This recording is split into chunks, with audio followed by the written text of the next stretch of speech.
You are Locked On Yankees, your daily New York Yankees podcast. Part of the Locked On Podcast Network, your team every day. Welcome to Locked On Yankees, which is part of the Locked On Podcast Network, your team every day. Thank you for making us your first listen every day. I'm Stacey Gotsulias. This episode is brought to you by Prize Picks, the easiest and most exciting way to play daily fantasy sports. Go to prizepicks.com/LockedOnMLB and use code all lowercase LockedOnMLB for a first deposit match up to $100. With me once again, I was going to say back from the flu, but you still have the flu. You're here. It's not contagious, thankfully, over video, but yeah, I'm still suffering this flu season, if you can hear it in my voice. Woof. Before we get started, don't forget to subscribe to the podcast on whichever podcasting platform you prefer, or subscribe to our channel on YouTube, like the video, hit the bell so you're notified, and please let us know if you're still having trouble where your subscription is disappearing, because people have been letting me know that something wonky is happening with YouTube. So please make sure that you're still subscribed to us. Coming up on today's show, we preview the series with the Twins, which starts tonight. There were some interesting things I found on the internet. We're going to talk about that in segment 2. But first, we're going to talk about the guys who are on their way back, because the Yankees have a bunch of dudes working their way back. And like we said the other day, it's almost an embarrassment of riches, because if these guys come back, but the guys who replace them aren't really doing badly, what do the Yankees do? Yeah, I don't know if there's much potential to get a Wally Pipp situation in this, right? Like the Lou Gehrig in the analogy might be playing already. They might have already been Wally Pipped. The Gerrit Cole one is interesting because I don't think it affects the rotation as much as everyone seems to think. You hear a lot lately of the what are the Yankees going to do conversation of once Gerrit Cole is available. Stacey, I don't think Gerrit Cole is going to be available, ready, and 5-man rotation immediately ready to go. Right. I feel like they're going to let him stretch his arm out. So there's a really good chance that it's still going to take a month or two until they really want to dwindle it back down to a 5-man rotation. But I'll tell you this, every day it looks more and more evident that Luis Gil's making their decision harder and harder. Mm-hmm. He really is. Yep. Just in case people didn't know, Cole threw his third bullpen in 8 days before Saturday's game in Tampa. He's getting close to live BPs. After that, he'll work his way into rehab games. And then sometime from the middle of June, perhaps early July, this is according to NewJersey.com, he could be off the IL and making his first start.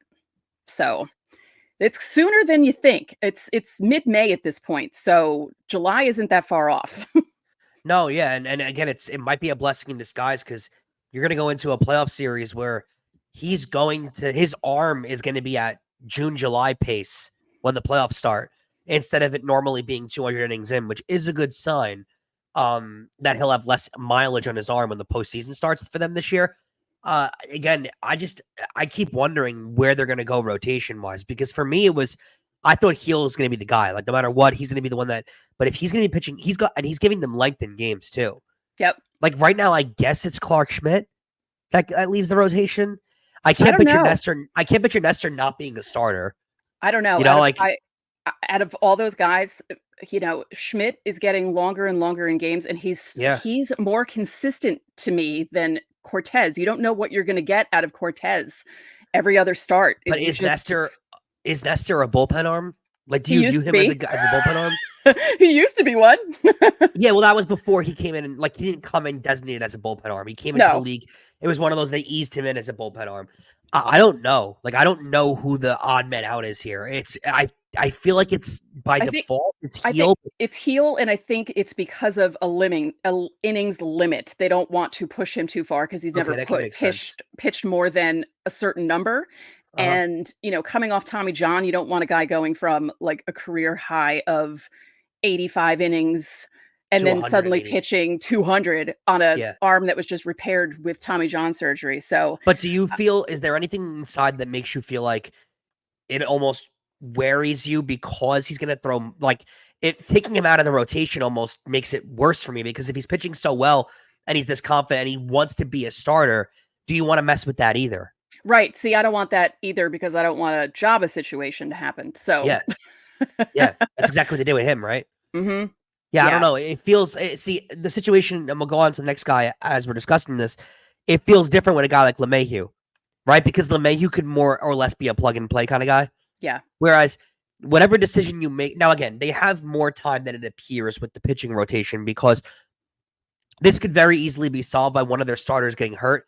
Mhm. Cole comes back, and then you by default have a fifth starter ready. Right. That decision's a little bit further away because I think Cole, again, they're going to want to stretch his arm out a little bit. LeMahieu, I don't know if he comes back and is an everyday player. I don't even know if that's their plan for him. I feel like their plan is to cycle him around. I feel like their plan, honestly, for him is what their plan for him was when they originally signed him. That's what I was thinking too. To be your cycle utility guy. Yep.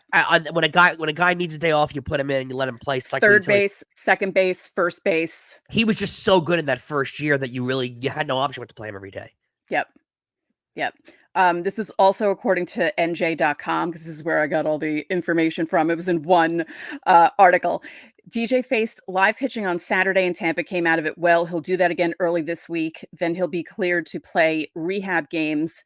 A week or so after that, LeMahieu might be off the IL and starting the season. So that's like end of May, beginning of June, which again, not too far from now, only a couple weeks. No, but I mean, starting a season in a complete nightmare scenario of where you want it to be as Yankee fans, I feel like that's the role he fits into because I don't know if there's a full-time spot for him to play right now. Right. I really don't. Everyone's playing well enough. Yeah, like I don't think they remove. You can't do that to Cabrera after how much he's been helping them. And he's playing well enough. He's not play. I think he's producing as much as DJ would be producing anyway right now. Yep. I really do. I don't think you're getting anything more out of Cabrera than you would be getting. Gleyber's, he's not playing up to Gleyber's potential, but he's not playing awful. And then Rizzo's obviously stuck in that position. I don't know where it is that DJ plays. I feel like he becomes a rotational guy, which eases the pressure for the rest of the infield. It does give them more days off and stuff. It's a helpful role for him to play in, but DJ got himself caught in that role when he played so well at their first signing that now he's kind of looked at as an everyday starter. And I don't think they originally signed him for that purpose. They didn't. Plus, he's coming back from a broken foot, so it's probably better to not rush him back into everyday play. Scott Effross is close to facing hitters in live BP. He missed all of last season recovering from Tommy John, and then he was also sidelined due to back surgery in December when that news came out. So there's another bullpen arm. It's just, we said this on the show the other day on Fan Mail Friday. These guys are coming back, but there's no, like they have to option people or they have to, you know what I mean? Like there's no injury that they can shoot themselves into. Like they can't, it's just, this is a weird thing for the Yankees, right? Where they're going to have a problem with some of these guys coming back because it's like, where are we going to put you? The last couple of years, they've had this is a really weird word to use, but they've had the luxury of having so many guys in the IL that they actually didn't need to find another guy to replace when the guy came off the IL. Right. This is a good problem to have. Sure. They don't know who to get rid of, but I mean, Effross is a legitimate major leaguer. He can't start the year in AAA. Tommy Kahnle, you signed on a free agent contract. He most likely does not have minor league options left in his contract. Right. So I really wonder who the guy is that gets sent down. There is going to be an odd man out. We're going to have to wait and see who it is, and they're going to have to make some tough decisions. Good problem to have, though. Could be someone like Dennis Santana, maybe. Yeah, like he's the first guy that comes to your mind. Yeah. There's really no clear-cut, like, top of the rotation kind of guy that you're going to see going down, though. Like, they're not going to send – it's not going to be like years past. Keel's not going anywhere. He's played too well, even though he's got options left on him. The only really long-term injury that they have left on the roster right now is the Johnny Loizaga injury. That's the only long-term left, and he's done for the whole year. So, I mean, they've really, from where you were in spring training, injury-wise, and looking at where the projection was, they've really scaved through really luckily, right? You thought Cole could be done for the year when you first heard elbow news.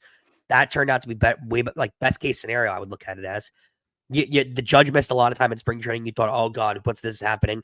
That wound up being okay. So you saw a lot of injury news coming out. Tommy Kahnle's not going to be back by June. Effross could be back by June. LeMahieu could be back by June.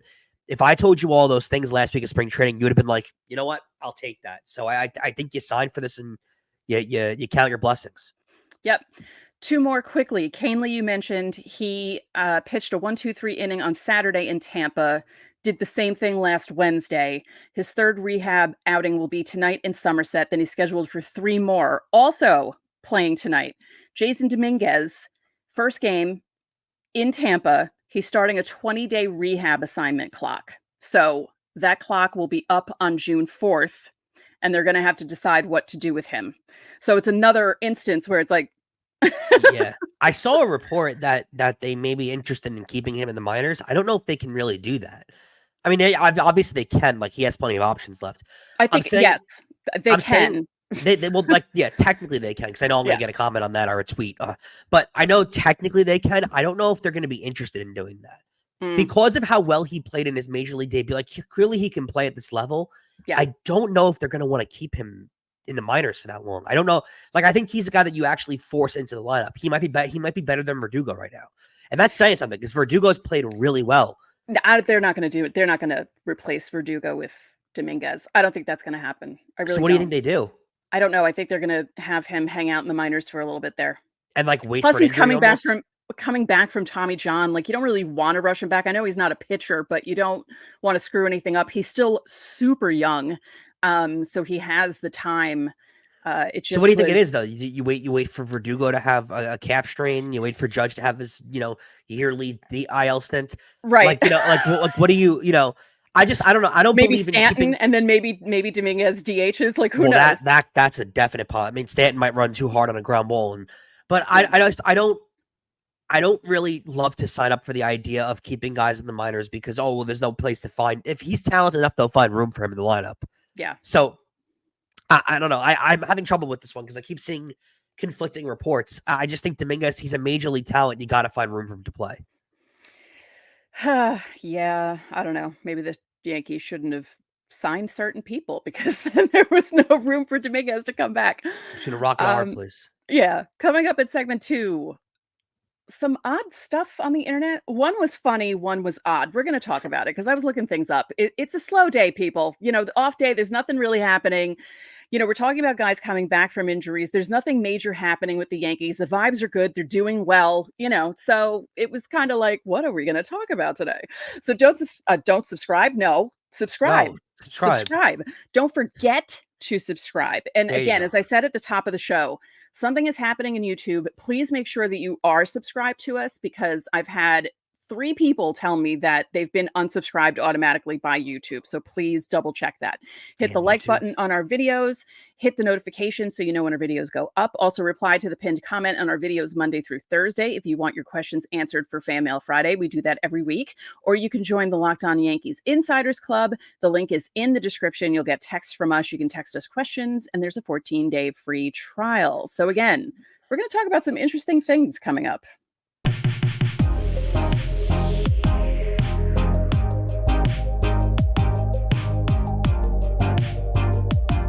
Baseball season is over a month old, so don't miss your chance to add your favorite players in the diamond in your Prize Picks entries, whether it's strikeouts, RBIs, or first inning runs. Take your pick of more or less and add them to your Prize Picks entry today.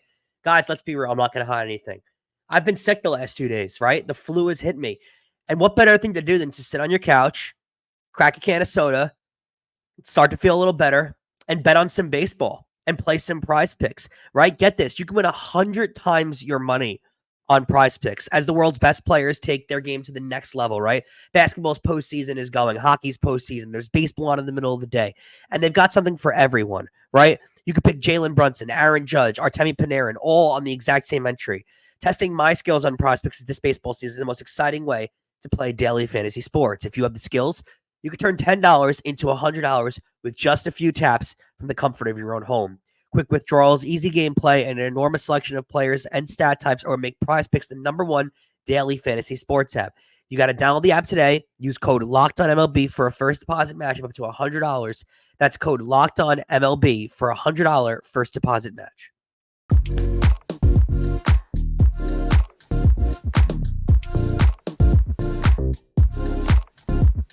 Welcome back to Locked On Yankees. Locked On Sports Today is a free 24/7 sports streaming channel programmed for you every day to bring you the biggest stories without all the noise. Locked On Sports Today brings you can't miss analysis, opinions, and news, streaming 24/7 on YouTube or the free Amazon Fire TV channels app. part of the Locked On Podcast Network, your team every day. And don't forget that you can catch every pitch of the Yankees hometown broadcast with SiriusXM. Just download the SXM app and search the word Yankees. Stacey, there were some silly things from the internet. Obviously, a slow content day because the Yankees did not play. They were traveling from Tampa to Minnesota to play the Twins this week. What an entertaining series. The Yankees don't lose to the Twins very often, so I think you're going to be getting a good road trip. Maybe I just jinxed them too. But let's go over some of your silly sports stories that you've crawled upon on the internet. So, I Googled Yankees because that's what you do when you're looking for Yankee stories. And some of the stuff I'd already discussed on Monday's show, talking about, is Judge back? Yes, I think he's back. And other things that happened during the weekend series. So I found this article that is from like the offshoot Sports Illustrated, because Sports Illustrated isn't what it used to be anymore. Uh-huh. And the original idea for this came from Sports Grid. And it said that the Cardinals and the Yankees could be linking up at the trade deadline with regards to Paul Goldschmidt. And I thought, what? Why? The Yankees already have a problem with having too many people for too many positions. Why on earth would they? There are other teams I can think of who are not doing great that maybe they can work out a deal with to get something that they might need. But Paul Goldschmidt. It's very weird how there tends to be this narrative around the Yankees a lot where Yankee fans view the other 29 teams as farm systems for the Yankees. Yeah. I mean, they're all holding players. It's only the Pirates, yes, but everyone else, no. Yeah, exactly. And also the St. Louis Cardinals are competitive nearly every year. Or at least they try to be. They're one of the few franchises that you can really have a lot of respect for in sports, where they genuinely try to compete every single year and they don't throw seasons away. Why would Paul Goldschmidt ever be a plan of theirs to move away from? He's not getting worse. He's not playing any worse. He's still on not this year. He's a little worse than he's been in the MVP form that he's been since he got there. But still, it was like the Nolan Arenado rumors that were coming about like a year or two ago. Like, why would they trade him? Like, because you got to look at it from would getting Paul Goldschmidt be awesome for the Yankees? Yes. Did I want Paul Goldschmidt when Arizona was moving on from him? Also, yes. There's a lot of guys that I've wanted over time. Here's the problem. You have to look at it from the other. It takes two to tango with these trades, right? The other team needs something in return to make it worth their while. And trust me, the Cardinals' while is not make the Yankees better. That's not why they're doing things. So give me the trade. If this article is accurate, give me the pieces that the Cardinals would want to acquire from the Yankees to make this worth their while. And I don't think you're going to get anything short of a package that includes Dominguez, Volpe, guys that you don't want to part with if you're a Yankee fan anyway. Right. Or Spencer Jones, who is apparently the most untouchable prospect, in history's time. You guys don't. And that's a great point too. You guys don't want the Yankees to move on from Spencer Jones at all, right? Well, it ain't going to take less than that to get Paul Goldschmidt. So what do you think they're giving up to get Paul Goldschmidt? It takes two to tango in these scenarios, and I don't see why this would ever happen.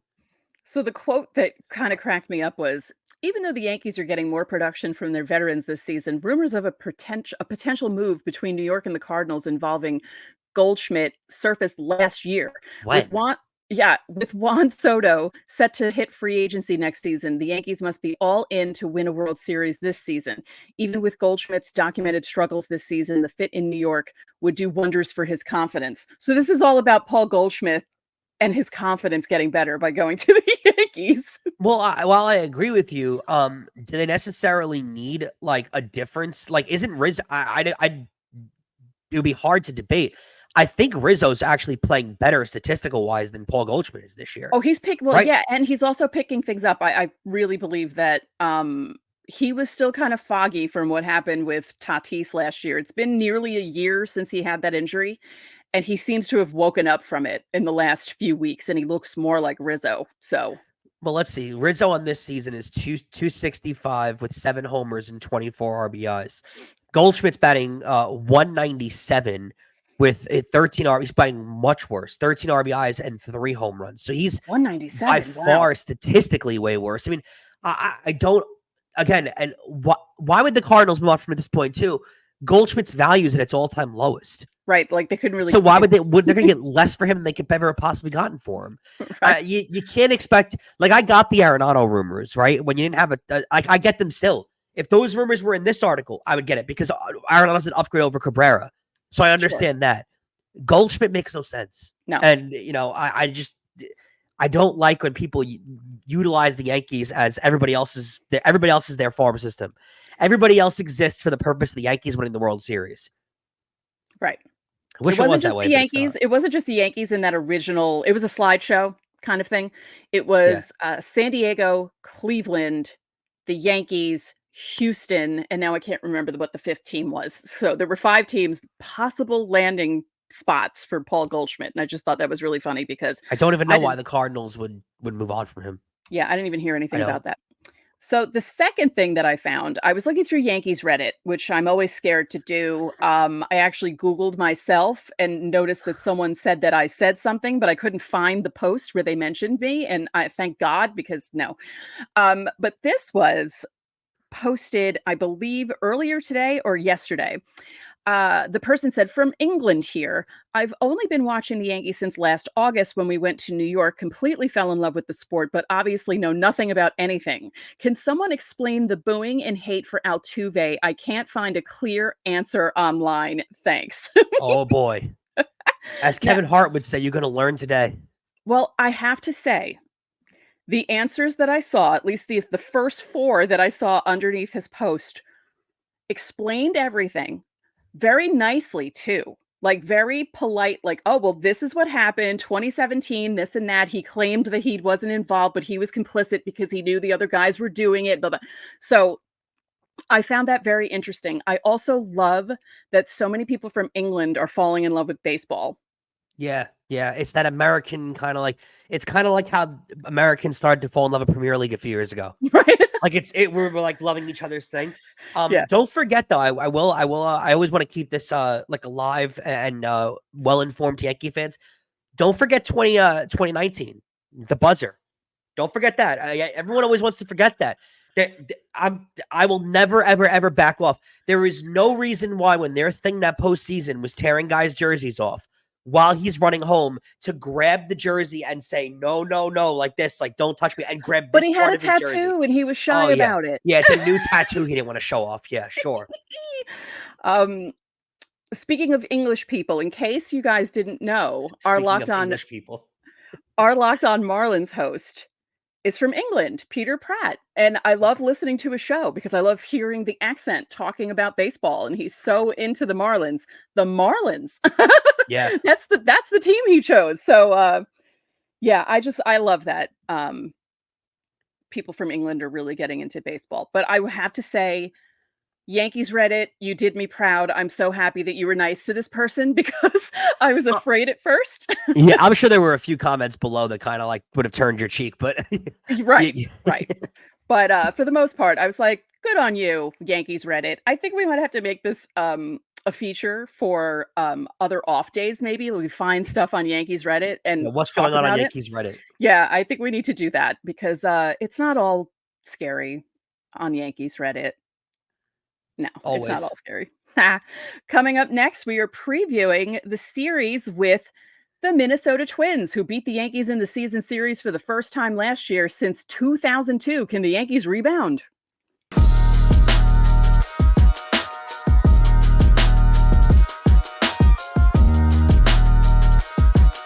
Policy Genius is the country's leading online insurance marketplace. It saves you time and money so you can provide your family with a financial safety net starting today.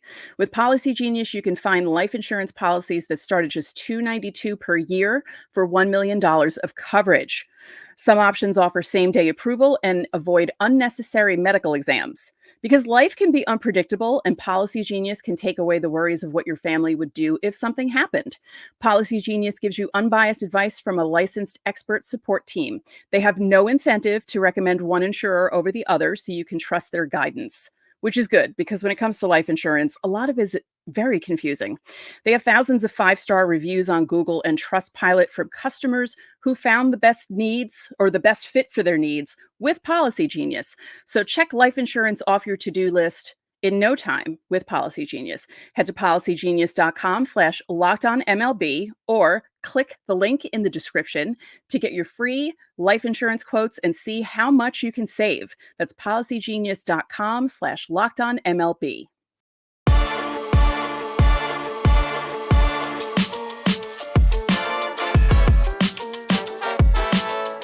Locked On has launched the first ever national sports 24/7 streaming channel on YouTube, and now it's also available on Amazon Fire TV in the free Fire TV Channels app. Locked On Sports Today is here for you 24/7, covering the top sports stories of the day with the local experts of Locked On, plus our national shows covering every league. Find Locked On Sports Today now available on the free Fire TV Channels app. And remember, you can catch every pitch of the Yankees hometown broadcast with SiriusXM.